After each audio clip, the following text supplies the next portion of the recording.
What's up, guys? I'm Karestar, and this is Difficult Content, an interview podcast about rating and creating for Final Fantasy XIV. Difficult Content asks tough questions, but also celebrates the individuals who make the Final Fantasy community as unique as they are. I'm fired up because today we're joined by Frosty Mogborn, the preeminent host in the Final Fantasy XIV community. He is the creator of the legendary Final Fantasy XIV podcast, MogTalk, which has over 250 episodes and is a massive inspiration for my show. He is also the main engine behind the World Race for Charity, which recently raised over $50,000 for Extra Life in less than 1 week during Omega Ultimate, and will be returning at the end of May for 6.4 Savage. After doing all of this in his spare time for almost a decade, Frosty recently took the plunge into full-time content creation, which we're definitely going to talk about today. If you've ever wanted to know what it's like to play basketball with Michael Jordan, cook with Gordon Ramsay, or sing karaoke with Beyonce, that's basically what I get to do right now. Frosty, thanks for coming by, man. Yeah, of course, man, of course. I would never compare myself to any of them, but let's go with it. You spent a lot of time on this side of the microphone. Are you ready to sit in the hot seat for once? I love it. Let's do this.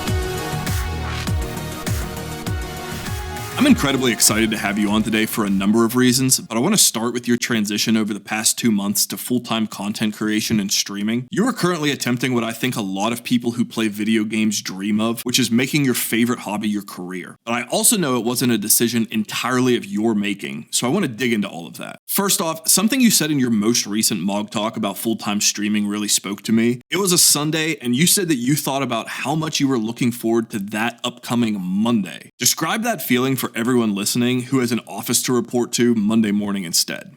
That feels cruel. For such a long time, I've never thought I would ever be in a state to where I would enjoy doing something that would be considered a career, and I'd be excited to do it. Making this change where I decided, oh, let's go ahead and try to go in this direction, see what it looks like, and then just being excited to try it, being excited to do it, being excited to go into your next day and build something, create something, and feel good about it. It was amazing, and it hit me really hard. I just assumed Monday was a shitty day. Now Sunday comes around and then I'm like, well, tomorrow I am not sad about that day coming up. I'm excited to do what's next. For all of the aspiring streamers out there, walk me through a typical day for you. What's your life like now that you are a full-time content creator? There's a lot of things that I'm involved with. And so Monday I wake up, me and my wife get our daughter ready for daycare. After dropping her off, coming back and spending about an hour just going through emails, going through messages, making sure I'm caught up, seeing if there's anything that I've missed, any content creation, anything. That's just dedicated 1 hour there. And after that, I just launch the stream and go through that day's activities. And then after we get to a certain point in the day, go do a couple chores after I log off the stream, go pick up my daughter, bring her home, eat dinner, give her a bath, put her to bed. And then if I'm raiding that night, I raid. If I'm not raiding that night, try to catch up on a handful of bits of content creation. It's full. It's super full. Talk to me about the situation that led to you going full time. I killed myself on this last job, and I spent over like 80 hours a week, some weeks, just trying to keep my head above the water. A lot of people didn't know what they were doing in that company, and I was doing everything I could to just kind of keep the pieces together, kind of like building an airplane while it's flying, and they let me go. And it was rough because I've never had that situation happen to me. There has not been a job I have left where the company before has not called me over and over again trying to get me to come back. I work my ass off, and I'm pretty proud of like what I was doing for 2 years, and this is what it led to. Absolutely nothing, being demoralized. And it just came off of such a high from the world race because I worked pretty hard for that too. Even while I was working for that job, it was wonderful. And I felt good after doing it. It felt amazing. And since I was only a month before the situation happened, I was like, let me just try to push this. Let me just see what I can do. And so I gave it a month and I gave it another month and now we're here. The grossness of the corporate world out there finally caught up with me and sickened me enough to just say, hey, I need to step away from this for right now. Even if the transition wasn't ideal, I've heard you talk previously about wanting to work in the game industry. You were 2 months into doing just that. Tell me the pros and cons of playing video games for a living. The con is it's near impossible to start out as a variety streamer. You can, but you're not going to make money with it. People watch you for a certain reason. And for example, I'm deeply associated with Final Fantasy XIV. And while you can figure out ways to handle it, it's always going to be, if you're working to succeed, you have to be consistent in what you're delivering. The big con with that is that you can't just do whatever. The pros to it, there's a lot of people who are just really in love with video games in general. You get to be in that world and not have to just leave it because you have to go do something that you don't want to do. All these wonderful things that you grew up with, all this nostalgia and everything. Like I play video game music constantly. It feels wonderful. One thing you did have going for you that many don't is your established community from both MogTalk and the World Race for Charity, two massively successful features you created in your previous part-time life. Talk to me about how the Final Fantasy XIV community has responded to your shift to full-time streaming. A lot of people have been extremely supportive, and I had no clue what to expect. And so that has been fantastic. You know, I didn't know how much support I would actually get. MogTalk's about everyone else. I bring on lots of guests and create the platform to have the discussions. I'm just the person who got everything together. I always see it as I create something that brings people in to see other people. It's never I create something that people come in because of me. And so I didn't know how that would look in a full-time streaming situation. I now have a daily correspondence with regular people who come in to view to stream. And I think that it's amazing that I have so many people who are backing me right now. You've also been what I think is refreshingly open about the financial challenges of full-time content creation and the amount of income you need to generate in order for it to be a worthwhile venture for you. Do you believe you're at a point where this can be permanent? And if not, what will it still take to get you there? It's almost impossible for me to say I went and basically created a budget that I felt comfortable with. While my wife is still working, I'm fortunately in a situation where she works as well. And so it's not 100%, it all depends on me. And so I went and made a budget for the rest of the year and I looked at it and I was like, there's really good here and there's going to be really bad here. They might go up here, and just lowballed all of the numbers that I could and said, if it could stay above this red line, then I'm okay. And it does for a good bit, but it does drop off near the end of the year. Then again, with lowballing all the numbers, I won't really know until we actually go through some of the things that I expect to help the channel. The other day, I was just sitting in a stream and someone comes in and donates 100 subs. I'm like, well, that makes this more possible. It changes things, right? For now, I am working to make it permanent, and it's in a situation to where I'm comfortable staying to try to do it. But I can't say it'll be forever unless if I have tons and tons of money just being there for a cushion, because I don't know what the future will look like. Coursera is the primary sponsor of this past World Race for Charity, providing a terrific amount of gear to the 8 players in the Stream First team Kindred. What did it mean to you to have a major company like that go all in on this past race and then sponsor you specifically in your individual streaming adventures? And for the people listening who are trying to get sponsors themselves, how did you go about securing that sponsorship? I'm going to be honest, dude. It was unexpected, 100%. I put out a post before the event went live. I was like, hey, you know, if anyone knows any sponsors or anyone who could be interested in something like this, let me know. I'd be happy to work with them. Ms. Tech, fortunately, was already partnered with Corsair. She was talking to her partner manager, whoever with them, is like, hey, you know, there's this really cool thing for the World Race. She called it the Super Bowl of the Final Fantasy XIV community.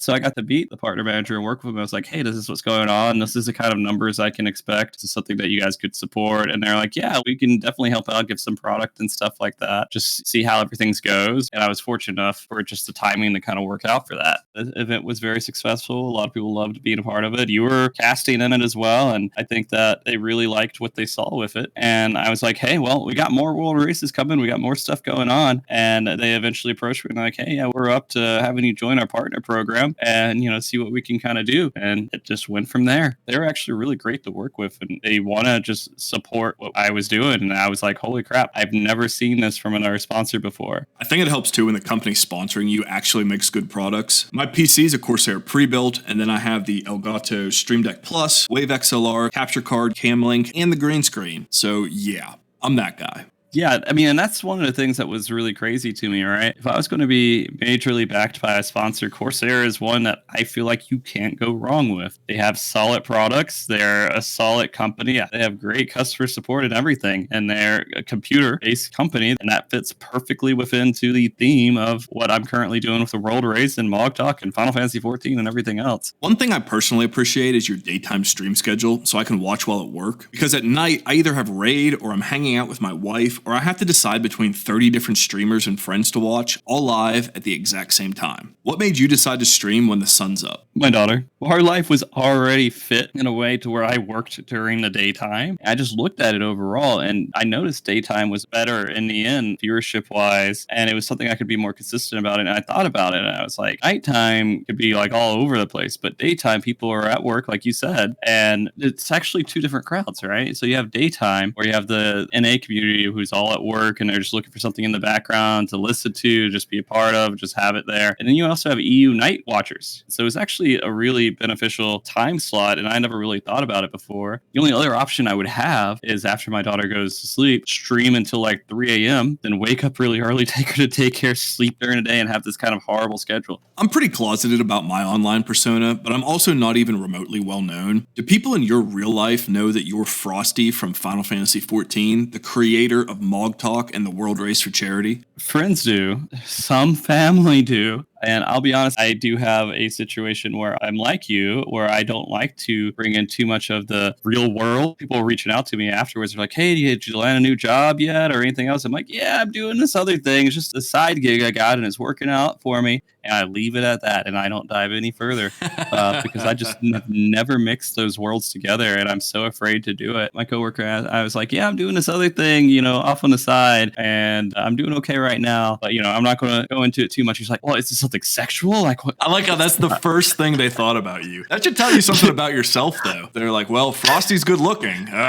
Like, no, that's not it. It's not the life I have at the moment. That's a different type of content creation. Just a different platform than Twitch. Different platform, yeah.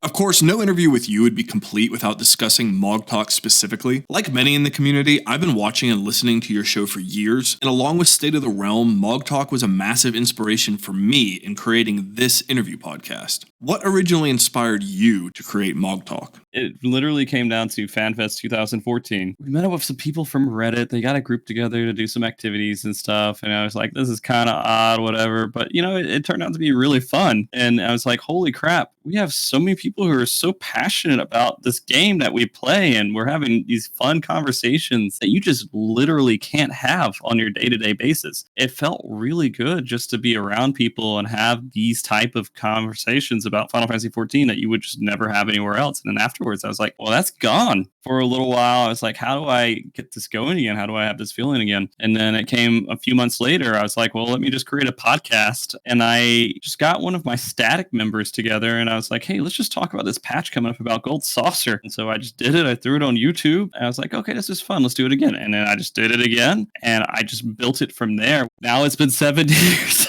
But yeah, the only reason it was created was because of FanFest 2014. It grew a lot more than I thought it would grow. And I've gotten to know a lot more people than I thought I would ever get to know. I've had over 200 people on that show. It's insane how many people I've talked to in the community. I went back and watched some of your first episodes, and it's really cool to see people like Miztech make her first appearance in episode 10, Xeno in episode 16, and Happy in episode 31. How responsive were people originally to the invitations? I've always just loved talking to people. It's just something I was very passionate about. I liked having conversations. After I had the interview with Xeno, I went over to a stream to listen to him. He was like, yeah, we did that thing. It was quite cool. I like doing it. That was kind of nice. And he didn't say anything bad about it. I'm like, okay, well, that's kind of a big deal to me that I was able to get someone in there and they were happy they were there. That's always been my philosophy, is just to make sure the people coming on are happy they're there. Everything else after that is just residual success if anything comes from that. I just want to make sure that people want to come on the show. Your credibility kind of builds once those handful of people kind of give you that chance and let you in there. You just have to do it really well and do your best to make the people who are coming on happy, and then more people will be more receptive later down the line. Likewise, I'm incredibly appreciative of you coming on this show. It genuinely means a lot to me. I love doing this. People rarely ask me to come on,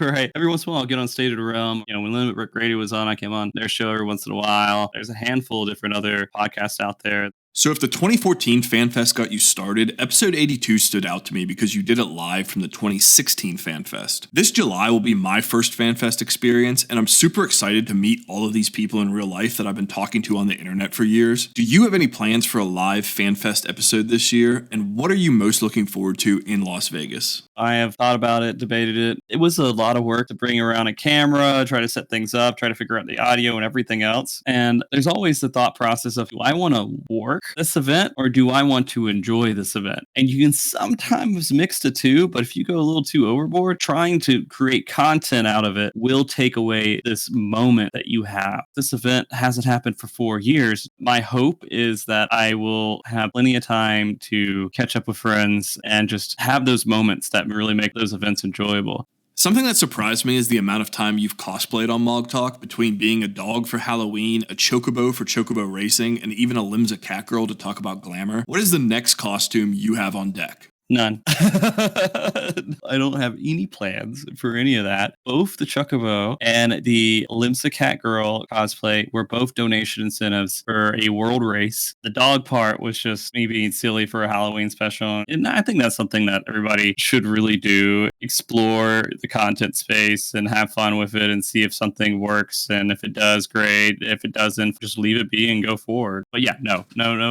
at all that I have lined up for future costume stuff. Maybe if there becomes a ridiculous donation incentive again, we'll see. But at the moment, no plans. Yeah, never underestimate the community's willingness to donate money for a laugh. Episode 164 in 2019 is also notable for a different reason. After the Twitter drama of the day, you directly tackled the issue of sexism in the Final Fantasy XIV community, alongside 4 female content creators, including your wife. Did you ever think that when you started MogTalk, you'd be able to provide a forum for people to discuss important real-world topics beyond chocobo racing? And what does it mean to you to be able to host that kind of discussion? There was some stuff that was just going on, and I was like, man, we really should have a conversation about it. I feel like this is a proper platform for it. That was a really difficult one for me to actually make a decision to host it. It doesn't feel right for me to kind of host a show on this topic. Everyone came back to me and they're like, it's okay, it's your show. And I think everyone that's coming on trusts you to respect the topic and the content and to be able to talk about that in the way it should be talked about. We don't, as men, involve ourselves in the conversations, and we should. We shouldn't create this separation between male and female when it comes to the topics of sexism and everything else, and having these kind of conversations.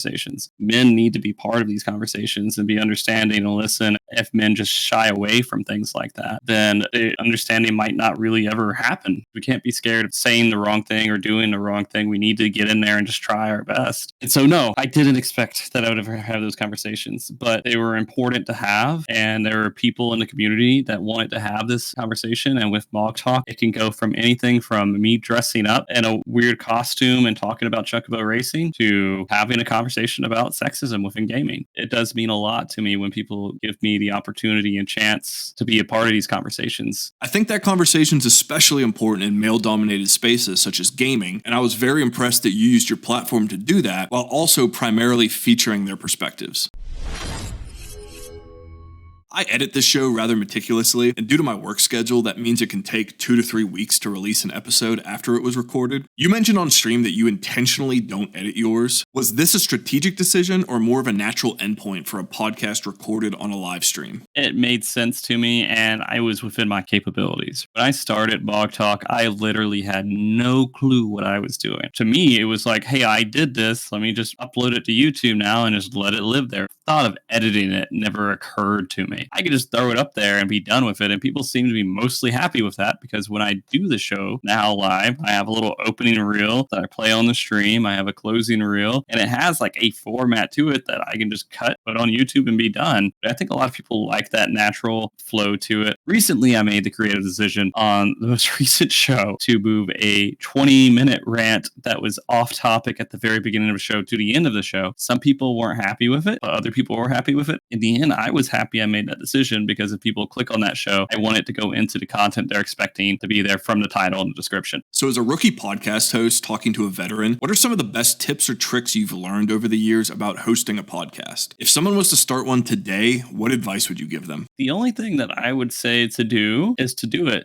I can't tell you the number of people who have started podcasts and stopped after a few episodes. A lot of people have that urge to start up a podcast, and then after a while they're like, how do I keep making content? Like, how do I keep this going? And they're not just excited about the next episode. They're not excited about talking about other things or finding those new topics, or they narrow themselves down into just one particular topic and they try to keep making shows on it. But sometimes you can't make weekly shows out of a niche topic. So if you want to do that niche each topic, maybe you don't do weekly shows. Maybe you do monthly, or maybe you do every few months or something like that. Don't ever force yourself to go with what someone else is already doing. I don't remember there being any inspiration outside of me wanting to do it. I don't think there was another show. I don't think I had any guideline to go off. It was built around my interests. And I would recommend anyone that's getting into it, just keep that same thing. Do what you want to do in the way that you want to do it. And if you're consistent about it and you are happy with it and you're inspired to keep doing it, then you will succeed and people will come and those people will stay. Your episode 200 celebration launched what I'll call the modern era of MogTalk, featuring a new logo, new graphical layout, and the incorporation of community music into the broadcast. You will most likely cross the 300 episode threshold this year. I know you've taken breaks from time to time, but how have you kept the momentum going for almost a decade? Breaks were a part of it for sure. There was a moment where I wanted to go back to school and I wanted to get a degree and I just couldn't do anything, right? I was like, I'm done. I have to go on hiatus for a while because I have to focus on this. I have to succeed. And so I was like, I can't do it. Let me stop and just come back when I can. And I came back. For example, last year, my daughter was being born. I was like, hey, guys, I'm done for a bit. Allowing myself to be flexible with it and not think that it has to be a every single week show where I'm able to separate myself from it from a little bit when life calls for it. I have to mentally survive and be the person I need to be for my daughter. You know, no one's like, oh my God, I can't believe he's not doing this anymore. This is miserable, horrible. You just come back and people are happy you're back when you're back. Episode 200 was me coming back.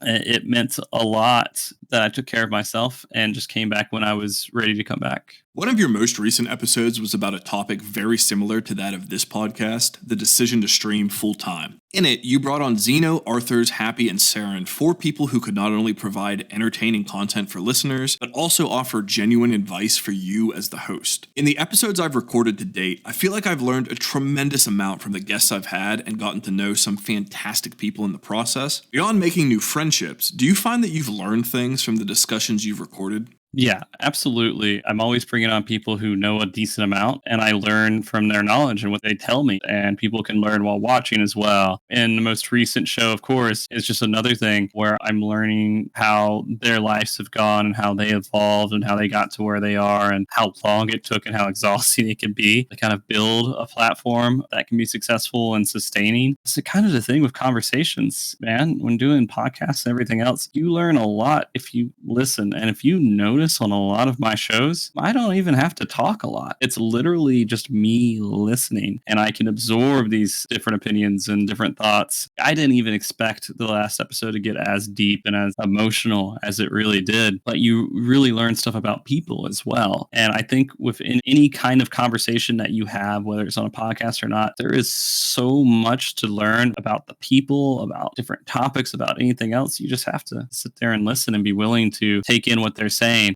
What do you most want to accomplish over the next 100 episodes? What do episodes 301 through 400 look like? We will be right around the time JP FanFest is coming up. So a lot of that's going to be focused purely on the new expansion, diving into those conversations, exploring the community for everyone that's getting really excited coming into whatever major changes are coming up, and conversations about what the community is doing. Usually in these lulls is where a lot of community stuff starts to pick up. So 301 going forward, it's funny, 7.0 is supposed to be the new story, right? And so it's going to be the whole new Final Fantasy 14 that's supposed to be moving forward. Likely a lot of the same, just hopefully better production since I'm doing this more full time, somehow eventually ending up to create a better show overall. Let's talk about gear. Have you ever wanted to stream, create your own videos, or just sound better on Discord with your friends? If so, check out the links below to the equipment that I started with, the gear I currently use, and even what I'm saving up for in the future. Any purchases directly help this channel, which allows me to continue to make better content for you. Now I'm going to give you 5 in-game topics and ask you to pick your favorite for each. Starting off, what is your favorite job in Final Fantasy XIV and why? Sage. It's new and it's a shiny job that has lasers and shields, and I didn't know that I would like healing as much as I did. I don't think I would like it in a static as much because it's all set in stone and you kind of get into the system of just pressing one button over and over again. But healing within Party Finder, you have to make up for the other healers sometimes. You have no clue what they're going to do. People die, and trying to recover in these situations, everything else in Party Finder is so fun. It feels like you're actually playing the role as a healer. Before it would be Paladin just because I was so used to it. I'm also also a Sage main. It's just fun. Everything just feels really good. Putting up shields, it feels like cheating because you're just adding this whole layer of protection that a regen healer won't be able to do. They'll get their health back up really quick, but they can't cushion a blow without having something else out there. Especially in Party Finder too, when people don't necessarily always hit their mitigation buttons. Yeah, absolutely. You can make up for a lot. What is your favorite fight of all time in Final Fantasy XIV and why? Man, I am pretty partial to Titan from back in the day in A Realm Reborn. It's really hard to say favorite fight. I don't know if I have a favorite fight, but that was one of the fights that I remember doing, being the first really big challenge and just being unforgiving. If you got knocked off the side, you were gone. There was no resurrection. There was no anything. And it was such an intimidating fight. And my wife was wanting to do it as well. And she had sticky notes all over her computer and everything else. And just doing that extreme was like the first step for a lot of people getting into A Realm Reborn of trying to become a better player and execute mechanics and not messing up. But there are a lot of other really, really, really good fights out there. Top is literally the most challenging fight I've ever done. It'd be hard for me to tell you the end-all favorite fight. I didn't play back in A Realm Reborn, but Titan's still my favorite fight that they've brought back for Unreal. It was so much fun. Yeah, it's amazing. You've been playing this game for quite a long time. What's your favorite expansion and why? I'm going to be honest, it's probably Shadowbringers. It felt like a real expansion. You went into this whole new world. It was dark. You had some really just heavy themes in it that you could resonate with. And it won so many awards for its story, which is crazy for an MMO. What's your favorite thing to do in Final Fantasy XIV? I'd go back to Party Finder healing. I think that is one of my favorite things to do. I love getting into Party Finders and helping people, just seeing what I can do, what situations I can save as a healer. It's so much fun. Finally, what's something you specifically love about this game that you hope to see improved on or more of in the next expansion? PvP. There's always been a lot of opportunity for PvP to thrive in Final Fantasy XIV. A lot of it comes down to Square Enix having people on their team dedicated to PvP, a dedicated PvP community manager or something along those lines, or GMs that were dedicated to it, or people who were just there to create order and make that mode successful, put in more competitive stuff that would encourage light party matches to happen more and not let it just all be in the hands of the community, because right now it is, and I'm doing my part, but I would love to see more attention into growing the light party scene within Crystalline Conflict. That, and of course, putting in some really cool stuff for Chuckbo Racing, updating that, man. Getting snowboarding or some other really cool new Gold Saucer game mode would be great too. Snowboarding seems like it fits. I mean, it was in the Gold Saucer in 7. We all thought it would exist in Heavensward. We thought Gold Saucer's here. Oh, there's snow in Heavensward. Snowboarding must be coming. And it just never came. Stormsblood, there's oceans and water and everything else. We're diving into water. They're going to do Blitzball now. Not there. Where is this next big major thing that we're expecting to come into the game for Gold Saucer? You and I have gotten to work together recently a little thanks to Omega Protocol's World Race, which was incredibly exciting for me because the race itself is one of the reasons I originally got interested in raiding in Final Fantasy XIV. What originally motivated you to start tracking the race? Back in the day in A Realm Reborn and the beginning of Heavensward was just people posting on Twitter or Reddit putting up, oh, this team has cleared it. Here's a picture of it. And that was it. And I thought, man, what if I just tried to track it a little bit and threw it on a spreadsheet or something? And the teams really clung to it because they were just like, holy crap, I can in real time see how progression's going and when this fight's been cleared, what team's doing it, how fast they're doing it, everything else. This Google spreadsheet that crashed and would look horrible, but it would kind of look okay enough to be able to read the information. Eventually, Method at the time wasn't in a horrible standing. They asked me to kind of help them with it, and that was a huge mess and horrible, and I killed myself over it when I wasn't expecting to do anything, so it's commentary for it. But we got that going, and we finished it up, and people were happy with it. And then Method had this whole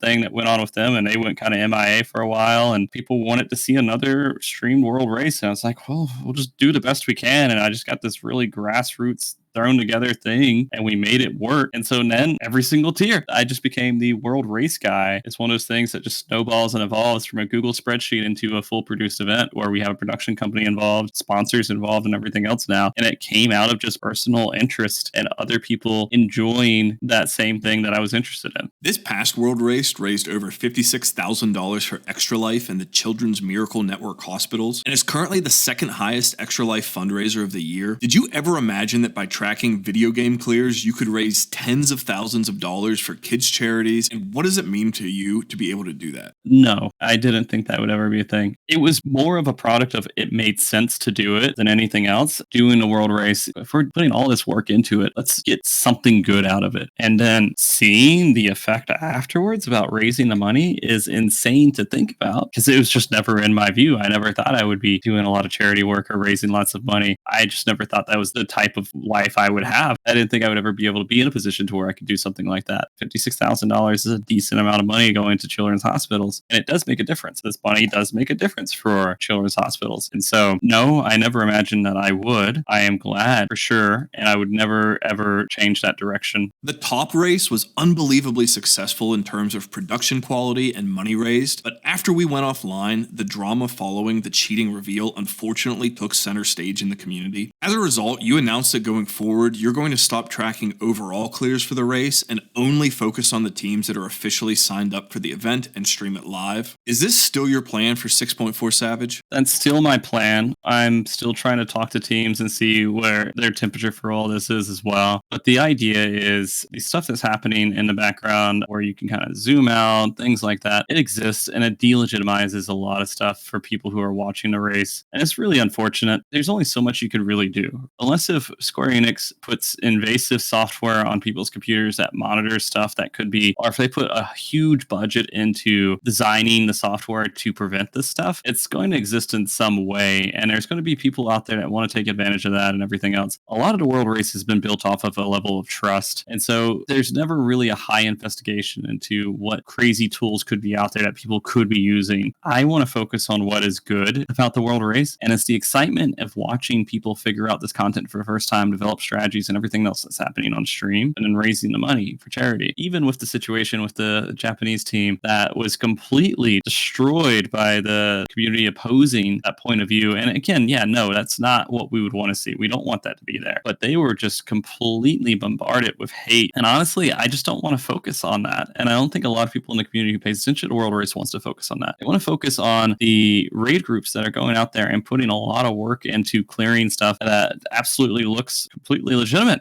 And there's only so much you can do to really prove that. But if you have the teams on stream, at least there's some reasonable level of execution of investigation that you could do. And I think that is something that people would enjoy more than someone posting on Twitter. I mean, there's a lot of attention that was given to Kindred, and they weren't world first, but they were the first on stream to clear it. That is something that people want to see out of the world race right now, and they care a little bit less about teams where they can't actually see the real progression happening. It's going to be weird going into Savage and trying to decipher between all of that, but yeah, I still plan on mostly focusing on the streaming teams. I don't know if there's some way that we will handle offline streams at all, but right now, streaming, creating the event, creating the platform, and raising money seems like the better goal in the end. Do you worry at all that a streaming requirement will dissuade people from competing who otherwise would but prefer not to be on camera for either technical or mental health reasons? Yeah, there are people who've said that is their concern. They don't want to be on stream. They don't want to feel like people are judging all their moves and everything else. And they would offer to do private streams, right? And send that over my way. But then that means I have to be the authority where I'm responsible for verifying that clear is valid. And I have analyzed their footage and video and everything else. And I don't know if that's something that I need to really dive into. I'm not happy at the fact that that has to be something where I have to say part of what I'm doing right now is going to be focused on streaming. People can still race in their own way. They can still race to try to clear it first. There's probably other ways that they'll be recorded for their clears and everything else. But if they're not streaming it, I don't know if I can put a stamp of validation on it, because what happens when they send me a screenshot as a clear, I say, yeah, it's okay. And then it turns out something bad was associated with it. I just don't want to be in that world. I do feel bad that some people might not be able to participate because that's not the environment they want to race in, but that is the environment that was created by the evolution of what the world race was doing kind of in the background that we don't see. You recently started progging top yourself, which I believe is also your first ultimate. How do you feel about the fight, and are you enjoying your time in it so far? I'm really enjoying the fight. This is the first time I've ever done an ultimate, and I just recently got into healer as well. So it's the first time healing as ultimate or healing any really, really difficult content outside of the most recent Savage. I didn't have a lot of fun trying to do it in Party Finder because everyone was getting really angry and very frustrated over little things. And this is a fight that you just have to go at it over and over and over and over again until you guys get it, until you get some progression. I think it's a really well done fight. Very difficult. I know the raid community has different thoughts about it. They aren't very happy about P1 because they feel like it makes the fight feel miserable, which I mean it does, but we as a raiding community keep asking for things to be difficult. And I think this broke that wall of, hey, it's not just an easy fight. People are actually saying, hey, stop. I do like it for that fact. I'm hoping we get it clear. Yeah, are you guys trying to clear before Savage? Or we're trying to clear it as soon as we can, but we're only doing 9 hours a week. So we're doing it as casually as I think a group can really do an ultimate. And so it's going to be a long haul for us. It'd be a dream if we could get it down before FanFest, but I don't even know if we can do that. Switching gears a little, by the time this episode goes live, you'll have hosted C3, a massive PvP tournament you created that features multiple Corsair prizes, as well as in-game guild giveaways for the winners. At the time of recording, it's happening hours from now. You've talked about wanting to do an event for PvP for a while. What does it mean to you to finally launch it? It is a huge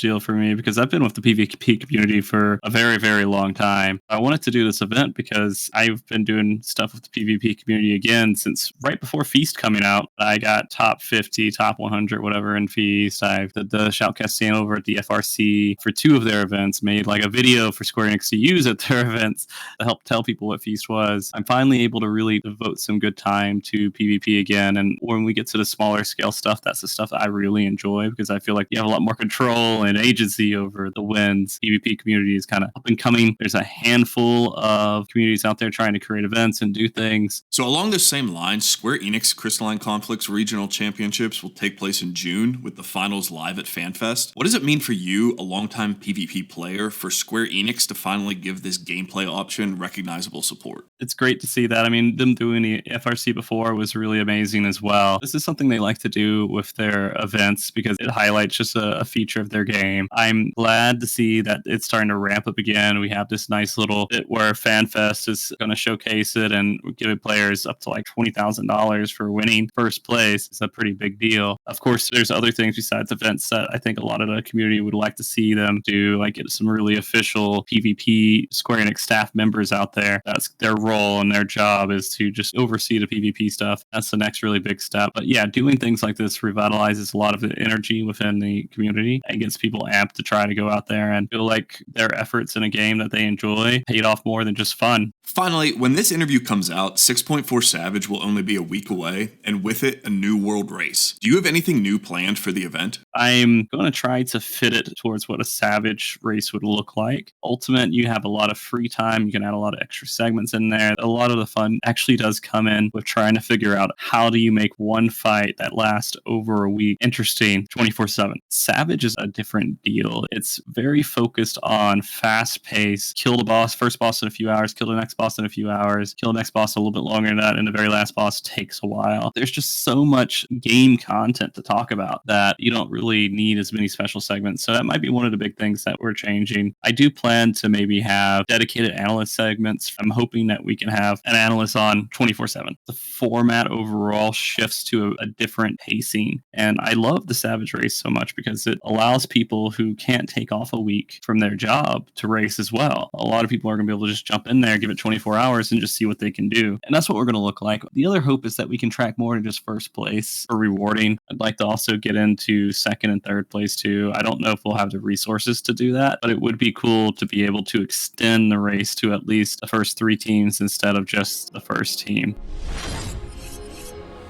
Hold up a sec. Did you know you can become a member of this channel for $2.99 a month by clicking the join button below? YouTube memberships are a lot like Twitch subscriptions. They grant access to badges, emotes, and more. And you're going to want them because starting Tuesday, May 30th, I'm going to be streaming Savage Prog right here live on YouTube. My static is going to start at 11 a.m. Eastern, and we plan on going 12 to 13 hours a day until the final boss is dead. So come hang out. Should be fun. A lot of times I feel like elements of the Final Fantasy XIV community are so focused on weird drama and toxicity, or spreading obviously fake positivity, that it's easy to lose sight of the good that does exist. To counter this, I like to get guests to say something genuinely positive about a number of different people, including themselves. Thinking back on every single episode of MogTalk that you've done, which is your favorite and why? It's hard to say like what are my favorite episodes. It really is the whole process. I really enjoy just going and getting people to come on the show and talk about what they love. And even the shows that don't get a lot of viewership, I still love those shows because those shows always include people who are passionate about what they're doing and they go really into it. There's a couple that I'm like, okay, maybe this isn't the best show. I mean, I've had nearly 300 shows. There's a handful of shows that just didn't work out like I expected it to. But most of them, I would say the majority of all of the shows I've done, I really, really love doing. We talk about the show where we're talking about sexism within video games, and that was a pretty big deal for me. And just trying to figure out how that show would look, what would work, what's the correct way to do it, because I want to put respect and care into heavier topics like that. So those were big deals for me. And then shows that are just talking about players' passion after they beat the world race. I love those shows. They're all amped up and excited, coming off of a victory, and then talking about the stuff they love to do and the raids and really jumping into it. Every time I can get people on that want to be on the show, I love those shows.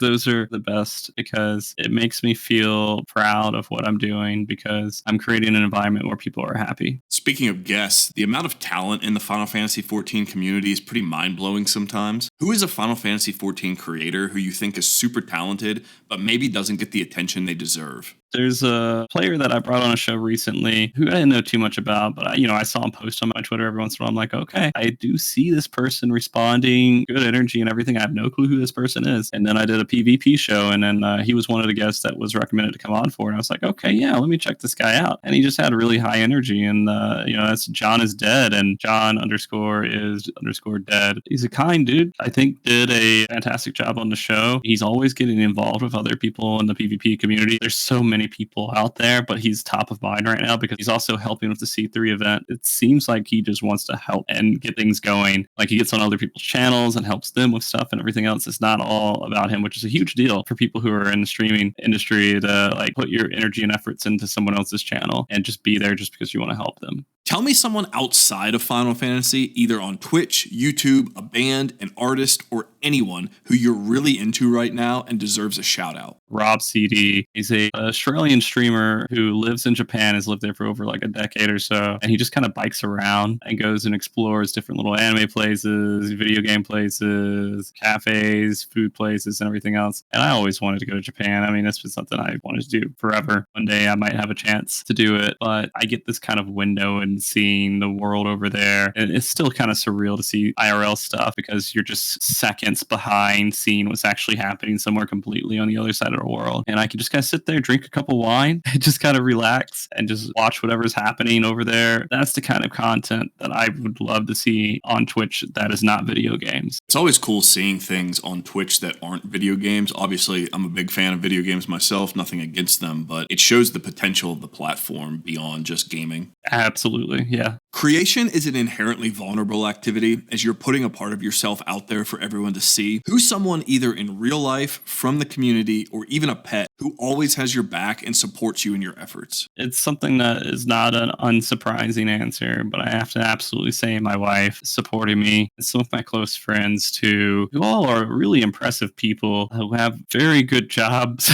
but they all support what I'm doing and know, there's risk out there and everything else, but they also know who I am and they give me the respect of that and not treating what I'm doing as some sort of stupid decision, stupid, childish, guilty pleasure decision. It's more of a, this fits, this works, and something that could make you happy and you should go for it. Having the support of my wife is actually a really big deal too, because she lives with me. This affects her financially. This is not something that I go and do and then if I fail, oh well, it's on me. No, it's my whole family's part of this. And she's willing to accept that I want to try to do this and make it work and she's willing to give me the respect that, hey, I know you're going to make sure we're okay and watch the budget, make sure there's nothing that's going to destroy our family with you making a decision that could seemingly be risky. But even in risky situations, she respects that I try to at least be calculated enough not to put her or my daughter or my pets or anyone else at risk. So having her support me actually is one of the most important pieces of it all, and it means the world. I love that you mentioned your wife and your friend's support and respect. It really does empower you to have people genuinely behind you and excited for you. Yeah. And again, there's a lot of people in the community who support me. There's a lot of people out there who say really kind things that are really awesome. But while it all means the world to me, you can't compare it to someone that you've spent over a decade living with and going through extreme life changes, and they're through like just a thick and thin, day in, day out. That really is the most important opinion, and I care the most about what they think. Finally, C3 and 6.4 Savage are going to come and go in the blink of an eye. Tell me what you're most excited about creating after the next world race. What are your plans between now and 7.0? Since Deep Dungeons come out, it's been taking over my life with streaming for so long because I've been doing it without looking up guides or anything else, and so that's been a lot of what I'm doing. But once Savage comes out, that's going to be mostly what I'm doing for quite a while. I'm going to try to put as much focus as I can on that, as well as maybe do some more PvP stuff. If the C3 stuff goes well, that's something that I can do on the schedule of the community and is not required to create an event around depending on the patch and what's coming out, which I think would be really good. It empowers me to create stuff for the community outside of Square Enix's plans, and I think that's really powerful. But I mean, there's a couple things you'll find out soon enough that I can't go into too much. There's at least one other thing coming down the pipeline, and then we'll have more MogTalks, more discussions. It's going to be, again, one of the most challenging times to come up with shows is during this lull, but I've done it many times before, and I'm interested to see what the MogTalk kind of evolves into all the way up and going into 7.0, because I'm going to have a lot of time to work on it. I love your mentality toward content creation too. You have a real emphasis on creating things as opposed to simply playing games. For me, this interview podcast is without question what I get most excited about creating, and I want to thank you so much for coming on today to talk. I can't do this show without people to interview, and I'm so grateful for every person who agrees to come hang out and discuss the game. I certainly talk a lot, but the final word's yours. Tell everyone where they can find you and any parting thoughts.